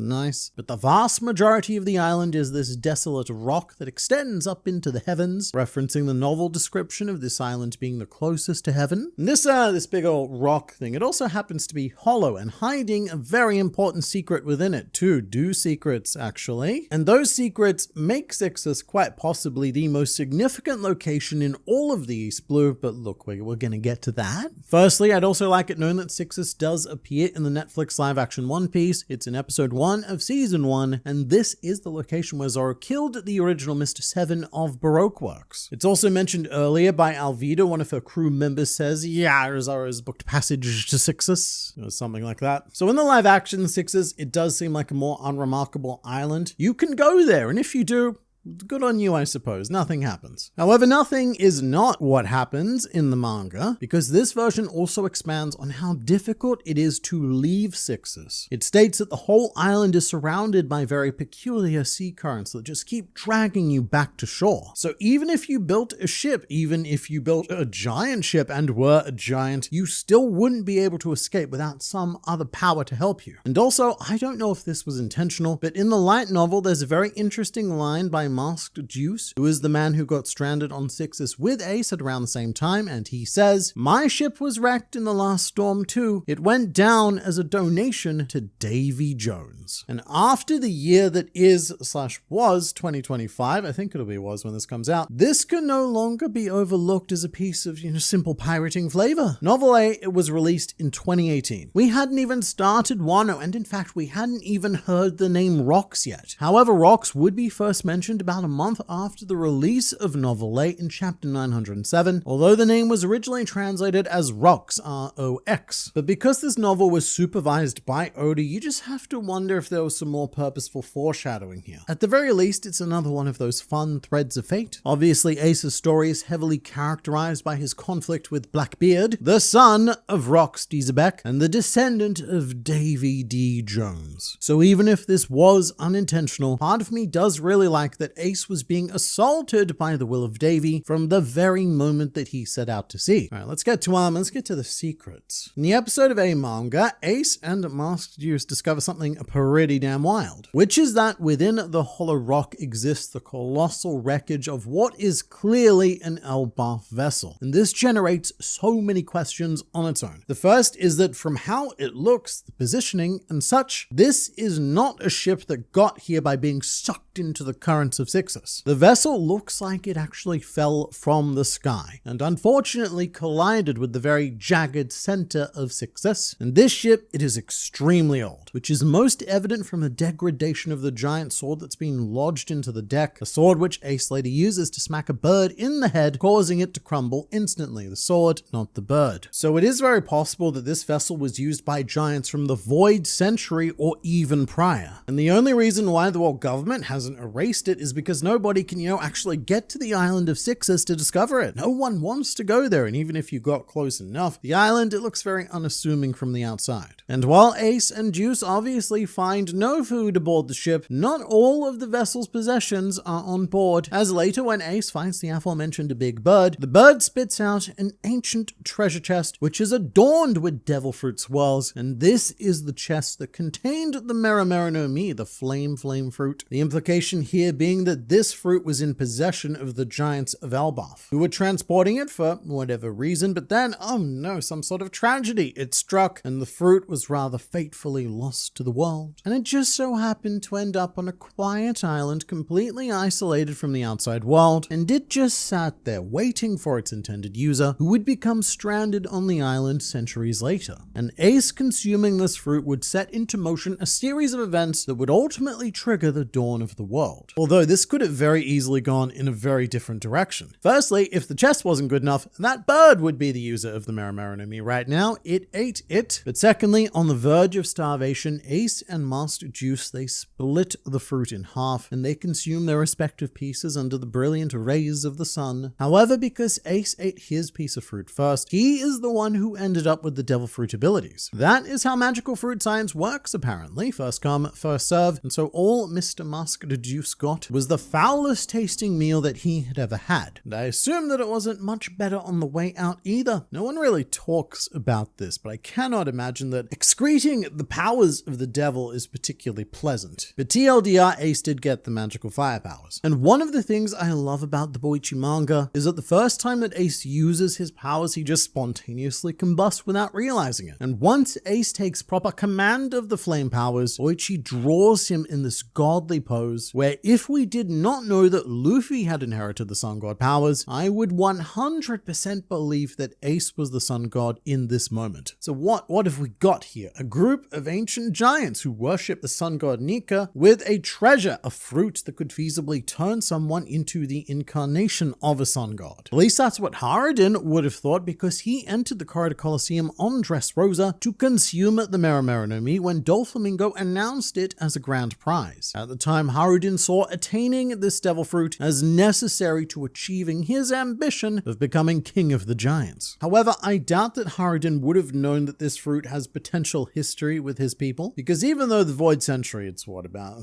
3 generations ago for giants? Even then, a lot of this information has been lost. The Galilean giants, for example, they're not that old in the grand scheme of giant history, and yet King Harold, he called them a myth. Mate, they were probably your grandparents. And the only thing stopping me from proposing proposing the outrageous idea that the ship on Sixus may have belonged to some of the Gallilar giants is that in the letter that Jarl references them, it is stated that they have all been captured and taken prisoner. So it's unlikely that a group of them escaped that and either went to East Blue or went to the sky and then dropped down to East Blue and escaped all of that. But what that does mean is that this ship could potentially be even older than they are, and from a truly ancient piece of history. But after consuming the fruit, Ace and Master Juice actually used the figurehead of this Elbaf ship to build Ace's striker, which the two of them used to escape Sixus and eventually go on to start the Spade Pirates. And of course, the striker is Ace's mini boat powered by his own flames, which in retrospect is a rudimentary mother flame mechanism. Ace himself, he's a living mother flame, so he made a small device that he could power. And I love the idea that the striker is made from an ancient Elbaf ship, and that Ace was sailing around that whole time with the proud legacy of Elbaf, and that even though great tragedy befell these giants, they still had such a huge impact on the planet. And this might be reading too far into things, but given where Ace sourced the material from, it is possible that his striker was made out of Adam wood. But I think that's more of a retrospective implication. At the time that this was published, we didn't know that the island of Elbaf was the treasure tree Adam, but even so, Ace's striker may accidentally end up being quite the significant bit of kit. And if you're wondering what happened to the striker, it does still exist in the One Piece world in the possession of a certain someone. But I have an important caveat to go after first, which is that all of this, everything I've just said, it's pretty amazing, but a lot of it is, well, it's pretty big creative license. The reason why I would recommend reading both the manga and the novel versions of Ace's story is because they play out so radically differently. In the novel, there is no Elbaf shipwreck, and rather anticlimactically, the story is written almost like the following. One day, I saw Ace holding a fruit on the beach, and I was hungry, and Ace was hungry, and so we both wanted the fruit. We argued about who would eat the fruit, and then we both ate the fruit. It's obviously written better than that, but not much better in my opinion. The fruit just comes out of nowhere. And what they did with the manga is infinitely better. But while the novels are considered canon, the status of the Boichi manga adaptation of those novels is much more up in the air, particularly since the stories do contradict each other in several key areas, not just this one. And part of me would like to believe that the Ace novels were just a first draft of Ace's story, and that the manga adaptation, it's much more fleshed out, it's got some oomph and some excitement, because it goes on to fit so perfectly what Oda himself did in the manga. And it's not the only piece of the Ace manga that ties into Elbaf, because much later on when Ace goes to meet Shanks, we discover that Shanks has decided to make his hideout this crazy cavern which is filled with ancient giant swords, some of which seem to have the same devil fruit swirl pattern as the chest containing the Merimera no Mi on Sixus did. And this is all in the center of some incredibly huge snowy mountain somewhere in the New World. And again, it just makes you wonder about all of these connections to Elbaf being drawn in this manga, because this is also long before we knew that Shanks had a connection to Elbaf. But as for what happened to Ace's crew, Mask, Juice, and the Spade Pirates, and the Striker, well, despite having 2 novels and a short manga dedicated to Ace's history, we spend very little time with the Spade Pirates, apart from Mask Juice. And I think that's a shame, because I am a big fan of the Spade Pirates, particularly Kotatsu, the Cowardly Lynx, and also Aggie68, who is pictured here holding a practice target of Whitebeard, which comes equipped with a flame dial as well as a teeny tiny peen. Their story after Ace joined Whitebeard has always been kind of vague, but when Ace did eventually acquiesce, they decided to join the Whitebeard Pirates alongside him. They even held an emotional little ceremony where they had Ace burn the Spade Pirates' Jolly Roger in order to signify this new stage in their lives. And while we don't know what most of them did, we do know that Mask Juice went on to join the medical team, and there is this great panel in the Ace manga where Ace walks in on Mask Juice studying anatomy with 2 of Whitebeard's fleet of sexy nurses flanking him. And just a little detail here, you may notice that these nurses, they are wearing a leopard print tights, which does take us down a bit of a rabbit hole, because Oda was directly asked about these tights in an SBS segment. Question: hello, Oda-san. I've been wanting to ask this, but you know Whitebeard in volume 29, pages 158 to 159. What I wanted to ask was about those nurses. Why are they all wearing leopard print tights? Is it just a coincidence? Or does the strongest man, Whitebeard Edward Newgate, like Leopard Prince? Please tell me, Oda-san. Answer. Leopard Prince have this kinda wild feeling. Isn't it great? Oh, when I hear there are more hospitals where nurses wear pants. That's sad. I'm gonna cry now, Whitebeard said. He wishes all nurses would wear clothes like that. What a naughty geezer. So that's why.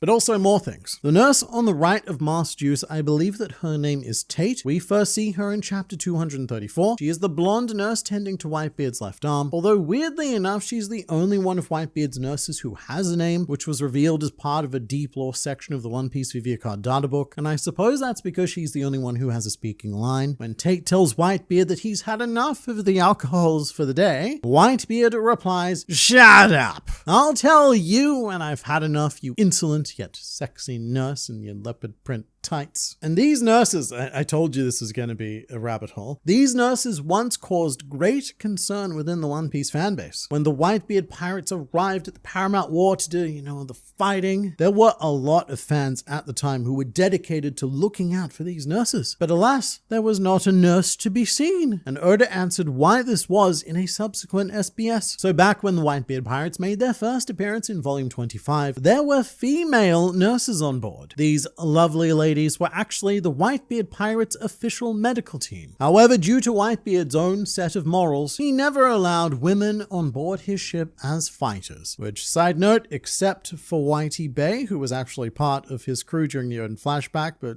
we'll forgive it. Oda continues, this is the reason why there wasn't a single woman in his crew when they arrived at the Summit War. He was prepared for death at this point. He had ripped off all of the medical tools that were helping him stabilize his condition despite his illness, and he left the women of his medical team who desperately tried to stop him in a safe place while tearing up, and went back out into the sea for battle with just his boys. I ended up not drawing all of this, but that's basically all the drama that went down before Pops finally showed up in the house. That's right, Oda said, in the house. But I go down that rather long tangent to say that this is likely what happened with the Spade Pirates as well. We don't see them at the Paramount War, and Master Juice in particular was part of the medical team. So he may not have been required to wear the leopard print tights, but Whitebeard did not want to risk his life regardless. However, after the Paramount War, the remnants of the Spade Pirates all come together to visit Ace's grave in the Boichi manga, and we get a bit of an epilogue where Master Juice inherits Ace's striker, although I'm not entirely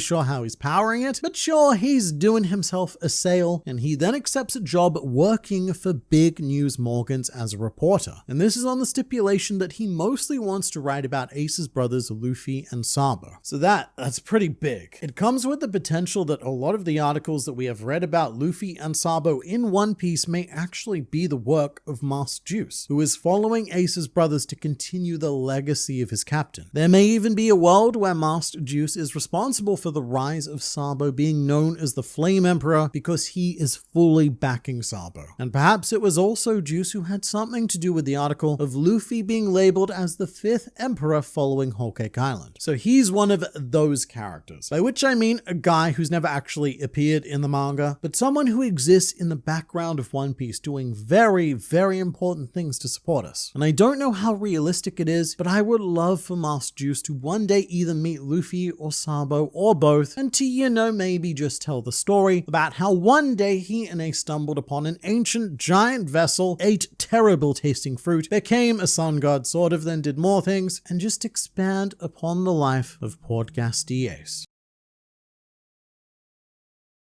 I think the nightmares are a tool for Usopp to become a fearless warrior, perhaps alongside the kids. So whether this actually happens or not, I still believe that Usopp is the perfect person to deal with this nightmare business. So far, St. Killingham's abilities have shown us that he can have control over what he spawns, like when he extracted very specific salt from the dreams of St. Summers, but the nightmare creatures are very different. They aren't Killingham's bespoke curation. They continuously spawn from these nightmare holes and really, the ones in charge of whatever comes out of the hole is whoever is asleep. So right now, that's the children of Elbaf who are all dreaming of very scary things. And if this ability were to affect Usopp, then it would either save us or doom us. Because Usopp's imagination is even more powerful than Luffy's. It's just that Usopp lacks the bravery and the willpower to act on it. However, if we were to give him a mechanism to enact this imagination, then we are looking at an unstoppable force, either being used for us or being used against us. And I have to imagine that Usopp has some sort of pop green that can put him to sleep, or that Brook could use his musical abilities to send Usopp to sleep. And what happens from there may or may not be immediately apparent, but in a dire moment where, let's say, someone that we like is about to die, in comes Usopp, who stops the attack with a singular finger, and we are introduced to Usopp as he appears in his most imaginative of fantasies, Captain Usopp, God Usopp.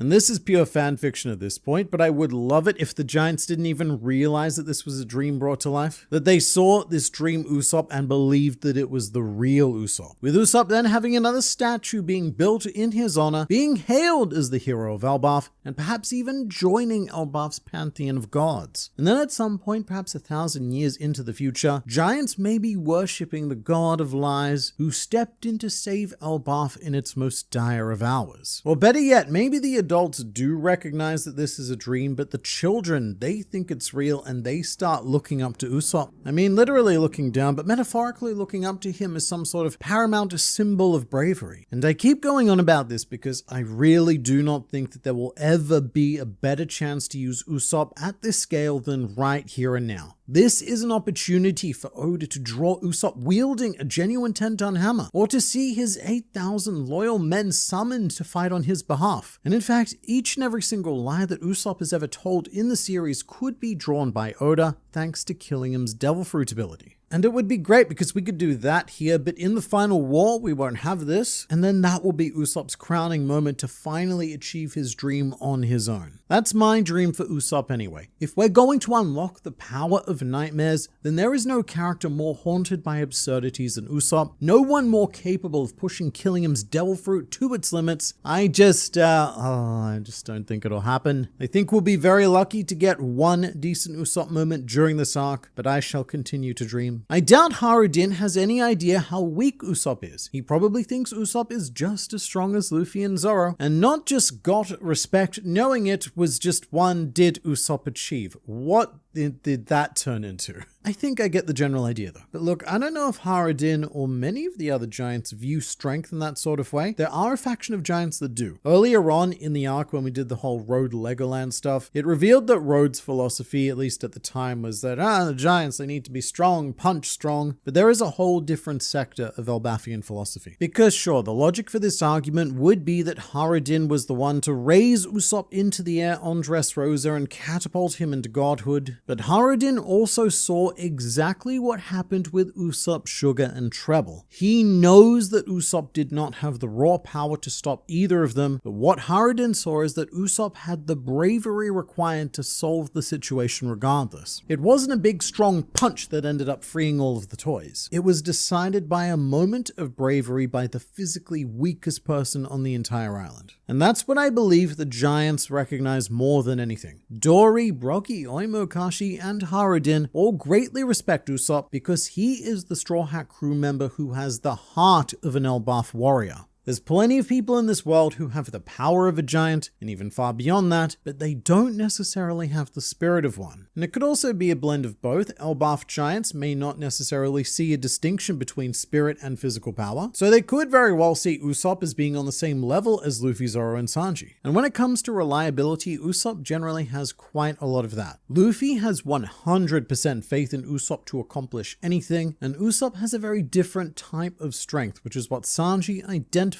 on any slobby. So again, it would be really good if there was a way to showcase that on Elbaf. Man on the internet, the rejected Kaido design seems to have been used for Killingham's hybrid form. So this is referring to the Road to Laugh Tale booklet series, which showed us a lot of Oda's design process, specifically during Wano. And at one point, Kaido's hybrid form was going to prioritize more of his draconic elements, with a slender long neck that St. Killingham is now inherited with his ability, which I do think works very well for Killingham, given that he's a bit more of a wacky kind of character. Whereas I think that Oda made the right decision with Kaido to keep him, as more of a solid chunk, as opposed to Killingham, whose overall design is quite skinny and blends so much better into the slender neck look. I very much started thinking Shanks' sword Griffin has a devil fruit infused like Shamrock's. That clash would be so cool. This is starting to feel more likely than not. Oda has clarified that Shanks himself is not a devil fruit user, but his sword. We have not spoken of the sword. And at this point, I would be more surprised if it was not a mythical Zoan infused into the blade. Shamrock's sword is named Kerberos, and it has a Kerberos devil fruit. So it seems reasonable that these swords, Shanks's, Shamrock's, and Garling's, may have been created specifically for the Holy Knights, possibly even by Vegapunk. As way back in the day, we were told that Vegapunk was the one who discovered the ability to infuse Zoan fruits into objects, although we now know that this knowledge has existed for centuries at the very least, thanks to meeting Ragnar. But here's the deal, right? Vegapunk rediscovers this power, and maybe it's even because of his visit to Elbaf that inspires him to pursue it. Maybe he meets Ragnar and goes,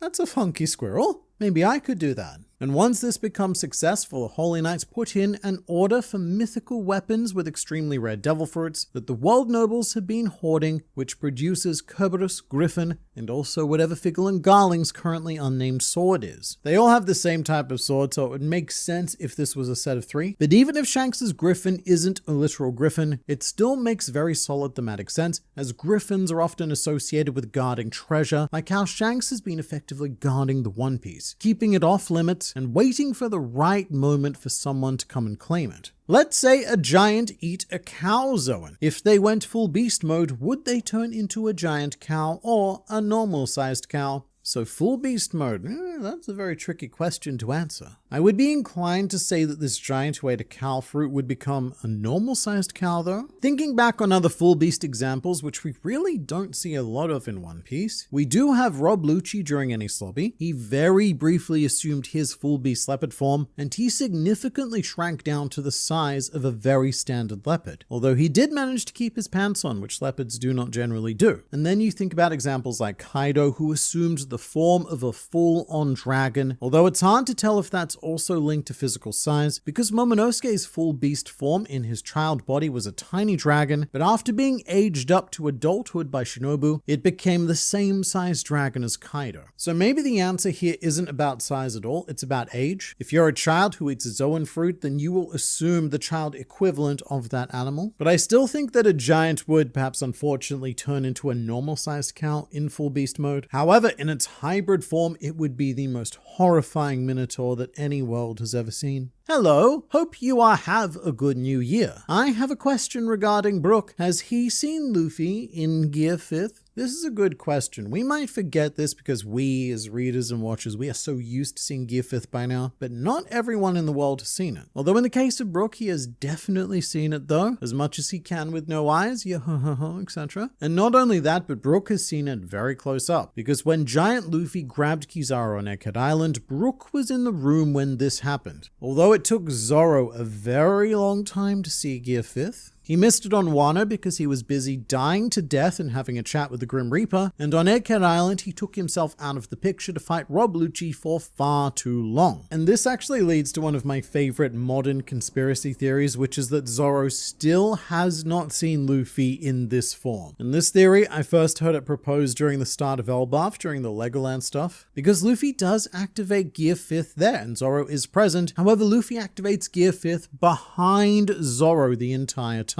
And unlike every other Straw Hat present during this event, Zoro doesn't even look back at Luffy. And the next time that he does look at Luffy, Luffy is turned back to normal. And what's even more hilarious is that even in the fight against Copacabana, Oda puts Luffy behind Zoro, making it strangely feasible to suggest that Zoro still hasn't seen it. Now, to be clear, I doubt that this is the case, but it would make for a pretty amazing gag payoff down the line. If at some point in the final war, Zoro finally sees Luffy transform and he's just like, good lord, what is happening in there? And then there's maybe a short flashback to Luffy always having been behind Zoro in these key moments. And you know what? Even in the anime, they show an extended scene on Egghead of Luffy asking Zoro if he needs some help against Lucci. And this did happen in the manga, but it was just a wide shot of them communicating. But I just find this extremely funny because even in the anime, Zoro never actually looks at Luffy, because Zoro's too busy focusing on Lucci. So in every medium, you can still make the argument that Zoro still has not seen the Gear 5th form.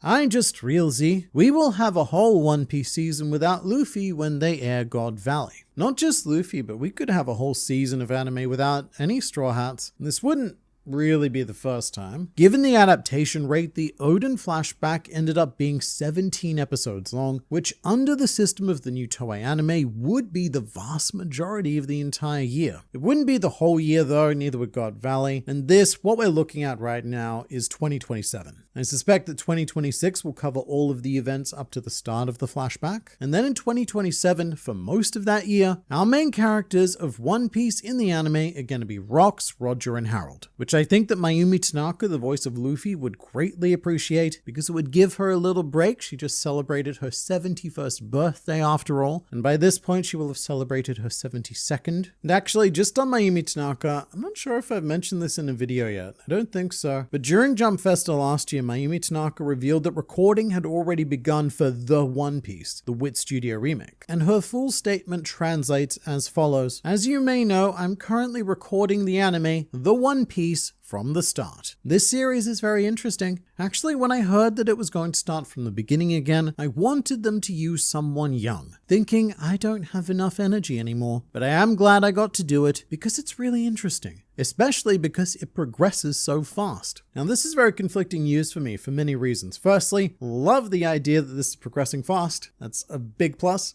But it looks like Mayumi Tanaka has confirmed that she is returning as Luffy for the remake. However, before going further, I would like to note that she never actually mentioned that she is recording for Luffy. And one of the best ideas that I've heard for the Wit Studio remake is to hire the previous Straw Hat voices, but to give them smaller roles as more mentor-style figures. For example, give Nami's voice actress the role of Belle Mare, and so on like that. So just because Mayumi Tanaka is recording for the One Piece does not necessarily confirm that she's been recording for Luffy. Nothing has been officially announced, although her comments would heavily imply that she is. And the stuff about encouraging Wit Studio to hire a younger voice actor is something that I very, very much agree with. I love the original cast, their voices are iconic, but the morbid truth is that even if the One Piece blasts through the series at a decent pace, this is still a 10 to 20 year project. And I would much rather use this as a fresh start to pass the torch on to a new cast to carry on the legacy of One Piece, rather than the experience we may get of watching these voice actors either retire or, let's be completely honest, perhaps even die and get replaced one by one. It just, again, it sounds quite morbid. And for some more unfortunate honesty, there is a chance that some of them might not even make it to the end of the Toei anime. The Toei anime.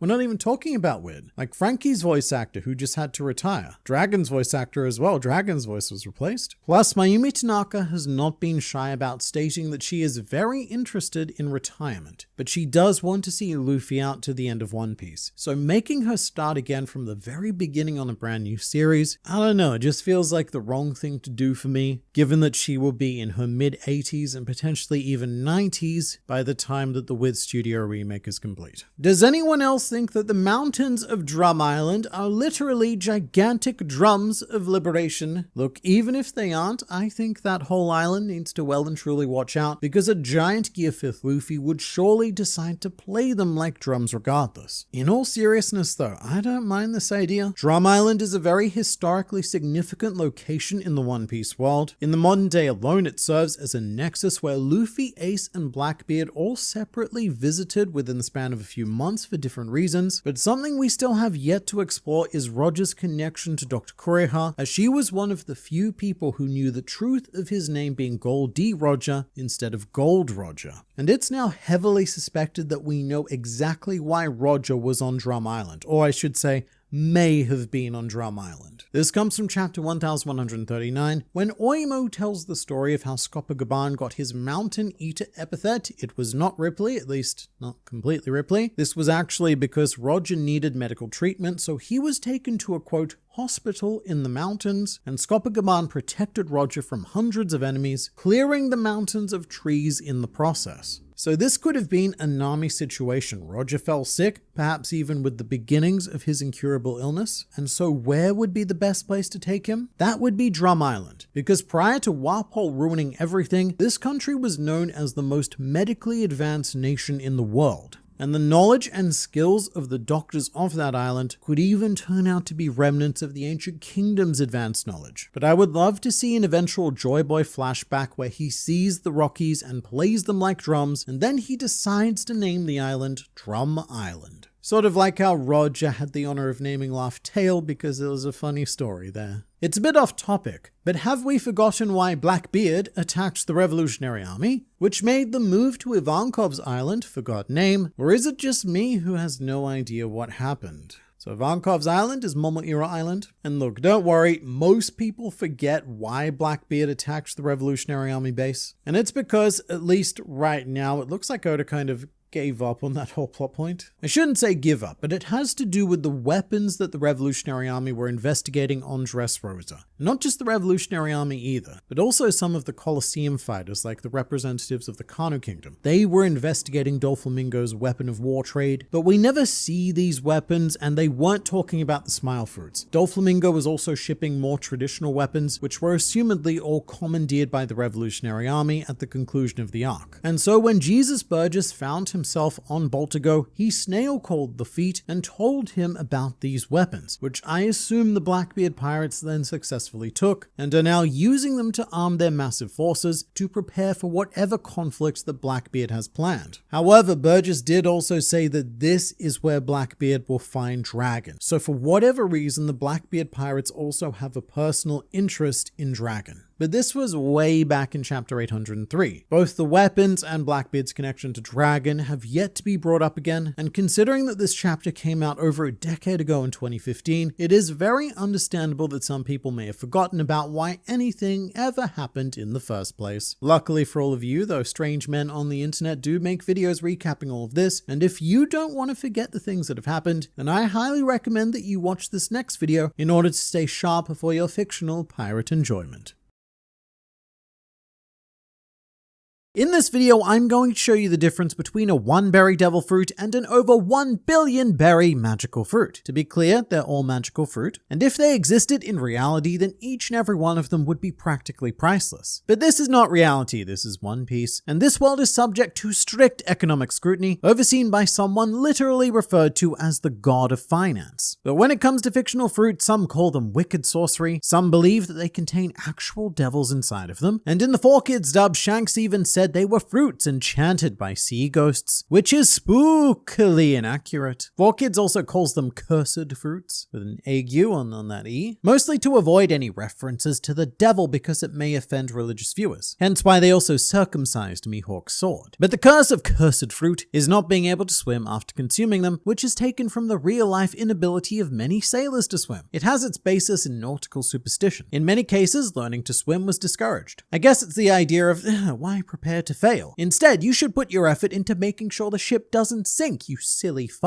But in the One Piece world, fruit is free, so long as it's this particular fruit, and you're starving enough to consider ruining your entire life. Canonically, no one has ever paid for a smile fruit, at least not with money, but they have certainly paid a much larger price over time, even in the cases where they do function as intended, which grants you a random part of a random animal on an inconvenient part of your own body, resulting in a bit of an isekai effect, where you get to start your new life as a chicken anus. There are a total of 26 successful name smile users in the series. including the Batman we have at home. But given that smiles have a 10% success rate, that means that there are at least 234 unsuccessful smile users, which actually makes them by far the most common type of devil fruit in One Piece. There are more smile fruits than there are actual devil fruits. However, it's a case of quality over quantity, as the average devil fruit cost is 100 million berries. That's your standard run-of-the-mill magical fruit, which, based on the current US exchange rate, would be around $677,000. That's right, literal superpowers are cheaper than owning a home in London, New York, Los Angeles, or even Sydney, my city. And to be honest, if it was an option, I would much rather take out a mortgage on magical powers. It's important to note that this 100 million number was stated in Chapter 19 during a discussion between Shanks and Buggy, meaning that this event happened at least 27 years ago, very possibly longer, which means that we now need to apply the sexiest of all of the topics, the thing people love more about One Piece than anything else, more than the fights, the drama, the comedy, the bounties, and the mystery. All of that is secondary to fictional currency inflation. According to the inflation calculator, a devil fruit 27 years ago at 100 million berries would carry the value of approximately 186 million berries in the modern day. Meanwhile, if you look at this graph, world government wages have remained stagnant for the past quarter of a century, and they don't even have universal healthcare. In fact, what they do have is universal health harm, considering they're working under a man liable to magma them to death at any given moment. But not all devil fruits are created equal. In fact, they're often disgustingly unbalanced one way or the other. And so what we need is an excessively complicated tier system to even begin to value them. The very bottom of which is the smile category, of course, but right above that is the 1-star Zoan tier. Zoan fruits give you the power to become an animal, like a proper animal, just like the smile fruits, but actually good. In fact, taking into account all 150 current canon devil fruits, if you were to eat a fruit at random, then there is a 30% chance that it will be a Zoan. So they're actually rarer than Paramecias. But the vast majority of them will still carry a lower value due to sheer undesirability. And the 1-star Zoan class is defined by general uselessness, like say the Sarasaranomi, which allows you to become an axolotl, a creature that is strictly aquatic, and that's a problem. To use the fruit at all, you need to be in the water, but when you're in the water, you can't use the fruit, or more accurately, you can't use the U. It's not a good fruit. As it is, the best use of a 1-star Zoan is generally bringing objects to life, like cute novelty pets, such as Bunbuku, a teapot that becomes a basic tanuki, or Lasso, the dachshund, or even the Chihuahua devil fruit eaten by Mino Chihuahua, the new impel down jailer beast, which I think implies that Mino Chihuahua is an awakened Zoan user, which, if so, Mino Chihuahua could be in the running for worst devil fruit taken to maximum possible potential. And sitting just above this class are the 1-star Paramecias. Paramecias are the most common type of useful devil fruits in the world, and if you were to eat a devil fruit at random, then there is a 59% chance that it will be a Paramecia. Even so, not all Paramecias are going to go for the average price. Some particularly special ones are going to soar to much more, others much less, and others much less. Like these ones. The 1-stars are the lowest type of Paramecia fruits because these are what I refer to as novelty powers. Abilities that are kind of cool and fun to have, and yeah, they would change your life IRL, but their impact on One Piece as a whole is pretty insignificant. And there are some cases where they even come with drawbacks which make you question, what do we not I don't know what happened there, sorry.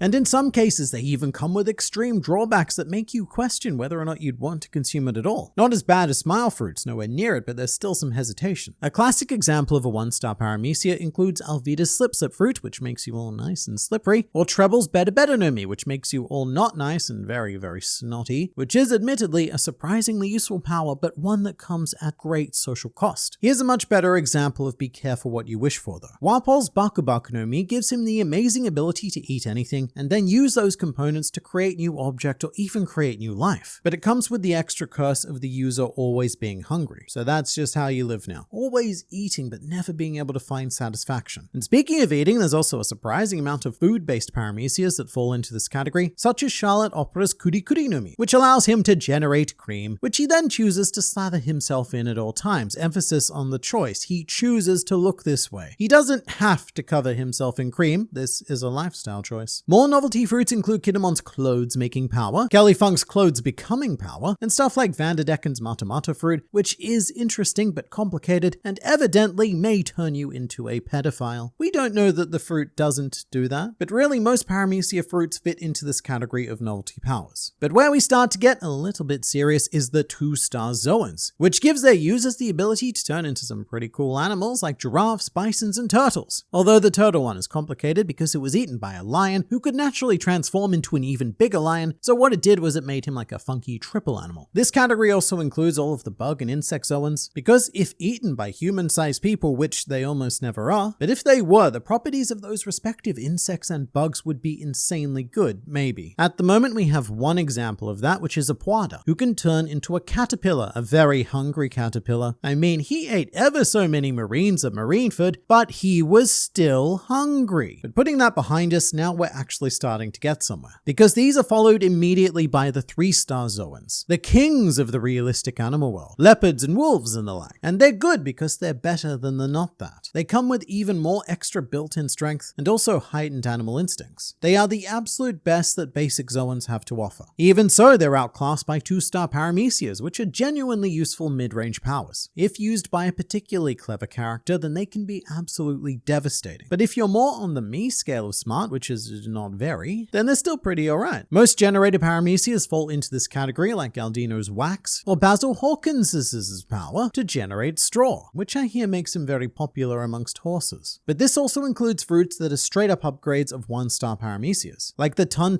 upgrade of the Kilo fruit, or Baby 5's Buki Buki no Mi, which is an upgraded Super. Or if you remember the Bomb fruit, that even has 2 direct superiors, one being the Pamu used by Gladius, and we also have the non-canon superior to it called the Nito no Mi used by Burst in the One Piece 2015 premiere show. This allowed Burst to sweat nitroglycerin and cause explosions, and for inexplicable reasons, it also allowed him to turn into a nitroglycerin dragon. And this is why we tend to disregard the existence of non-canon devil fruits. I mean, look at his face! Even the stage actor is confused about his own powers. And speaking of confusing, our next tier is the special paramecia, which exists purely due to a story retcon. It didn't just break one class, it broke 2 classes. When first published in Weekly Shonen Jump, Katakuri's Mochi Mochi no Mi was originally introduced as a Logia. However, Mochi is not a natural element, and after Oda decided to change it into a paramecia, it ended up not quite fitting that classification either, because it allowed Katakuri to both generate and manipulate Mochi. Paramecias only allow one or the other. Your body changes into something, or you can generate something. Never both, I guess, except for here. And so it was swept under the special paramecia rug. Pretty insanely good though. As it stands, it is undisputedly the rarest type of devil fruit in One Piece, because there's only one, and its blending with Katakuri's future sight allowed him to craft himself a budget Logia. But moving up in the world, we have real Logias, 1-star Logias to be precise, the rarest of the 3 broad subclasses, and if you were to eat a magical fruit at random, there's only an 8.6% chance that it will be a Logia. These fruits, of course, allow you to conjure, manipulate, and become elements. Typically considered to be ridiculously overpowered, and they are, but 1-star Logias are defined as those who have all of that power, but it's applied to, kind of stupid elements. Secret Straw Hat crew member Carabo is our prime example, as he can become Glorisome Swamp, but we also have obscure elements like Karasu becoming Soot, or the simple jacks of the world, such as Smoker's Smoke and Monet Snow. And Crocodile's Sand also fits into the 1-star category purely because it is completely countered by any liquid. Terrible weakness. Which, by the way, yes, that means that Charlotte Opera would be completely immune to Sir Crocodile. You know, I made fun of him before for